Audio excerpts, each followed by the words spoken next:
মান্না এবং শেলি তারা হইল কাজী, তারা কিন্তু নতুন মুখের সন্ধানের দিকে আসছে দুজনেই। দুজনই, আরো অনেকে আসছে। এটা কিন্তু অনেকে জানতো না যে মান্না ভাই এবং হচ্ছে তার যে স্ত্রী তারা যে কাজিন, এটা কিন্তু তারা কেউ জানতো না। কাজিন এবং তারা নতুন মুখের সন্ধানের থেকে দুইজনই আসছে। আরো অনেকে আসছে, সেটা পরে আসবো, কিন্তু তারা দুইজনও নতুন মুখের থেকে আসছে ওই চ্যানেলের লোকে। তো নতুন মুখে আসছে, যাই হোক, এবার একটা গ্যাপ যেতে যেতে হঠাৎ করে কক্সবাজারে ঢালিবাই প্রযোজিত আর আবুল খায়ের বুলবুল পরিচালিত ঝাড়কা একটা ছবি, ঝাড়কা ছবিতে আমরা কক্সবাজারে শুটিং করতে গেলাম। ওইখানে হঠাৎ করে গেছে মান্না আর শেলিও আছে, মানে দুজনে একসঙ্গে। দুজনেই একসঙ্গে, এবং তারা দুইজনই একটা মানে 4 নম্বর বিয়ার আর কি।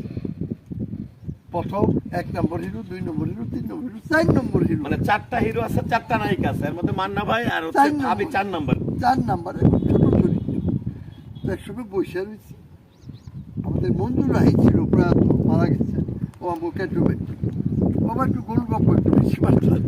তা আমারে মান্নায় কইতেছে, শুরু ভাই আমি কি মঞ্জুর রাহি বলে করলেন বললাম, কে কইছে আমার তো বেশি কেউ দেন নাকি? উনি কইতেছে আমি কর্নেলের ছেলে।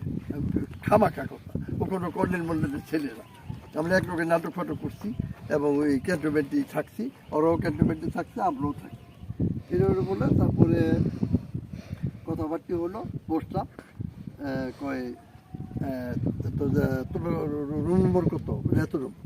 যাই হোক, ওই রুমে যাইতাম, গিয়ে গল্প গুজব করতাম, তখন সে হ্যাংলা পাতলা, সেও হ্যাংলা পাতলা।